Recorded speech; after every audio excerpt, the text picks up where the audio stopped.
He thought it was a game, but it turned deadly. Michael was the model student at Northwood University, quiet, smart, always in the front row, but at night, the glow of his laptop revealed a different side. He wasn't studying or watching videos. He was exploring the dark web. Michael believed he was safe, hidden behind layers of code, just a tourist in a digital underworld. The thrill was addictive. He loved the rush of discovery, the sense of being invisible. He avoided anything illegal, telling himself he was just looking, but the dark web has a way of reaching back. One night he found a cryptic post, the Mystery Box Challenge. No rules, no explanation, just a link and a promise of a unique experience. Michael's heart raced. This was exactly what he craved, a game that blurred the line between digital and real. Curiosity drowned out caution. He clicked the link. That was his first mistake. The game had begun, and Michael had no idea how deep it would go. The rules were simple. Choose a public drop-off spot, never your own address. In return, a black box would appear, each with a puzzle or a strange prize. Michael's first box was taped under a football field bleacher, an antique key, and a riddle. The riddle led to a gym locker, where he found a rare comic book. No notes, just the thrill of the hunt.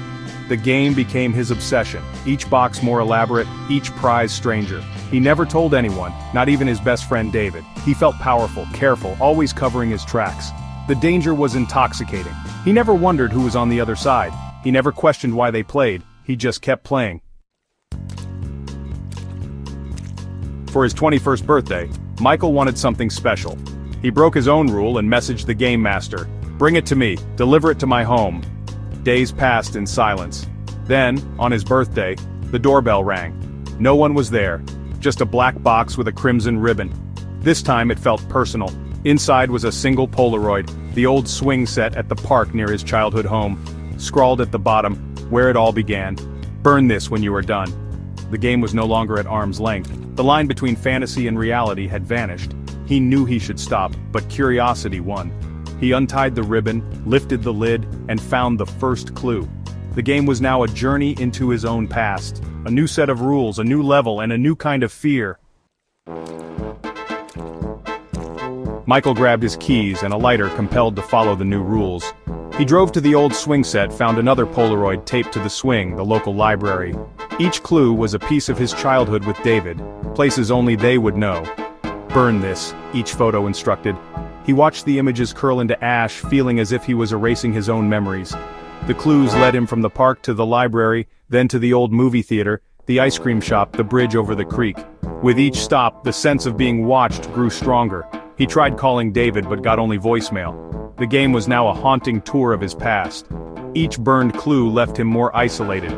He was being led somewhere, by someone who knew everything about him. He kept going, unable to stop. He had no idea how wrong things were about to go. The last clue led Michael to Northwood Forest, to the oak tree where he and David had carved their initials. The Polaroid red X marks the spot.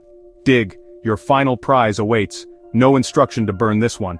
At the base of the tree, an X was scratched into the dirt, a new shovel lay beside it. Michael hesitated, but the game's grip was too strong. He dug, sweat and fear mixing as the hole grew deeper. The shovel struck something hard, a plastic storage container. He clawed away the dirt, heart pounding. This was the end of the trail, the grand prize. He pried open the lid.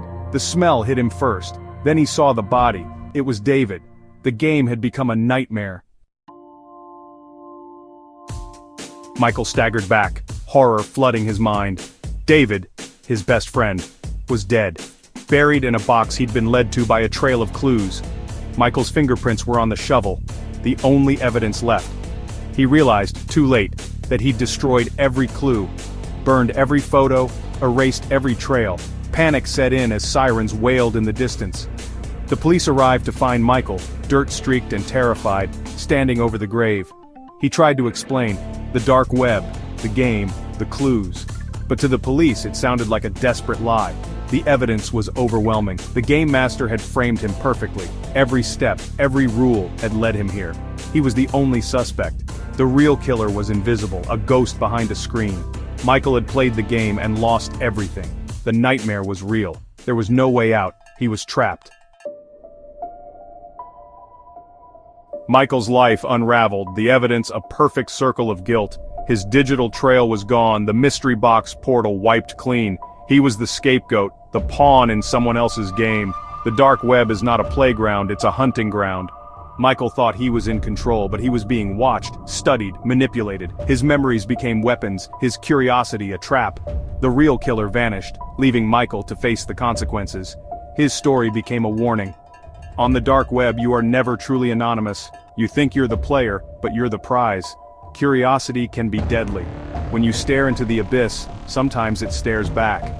Michael wanted a memorable birthday. The dark web gave him one he'd never escape.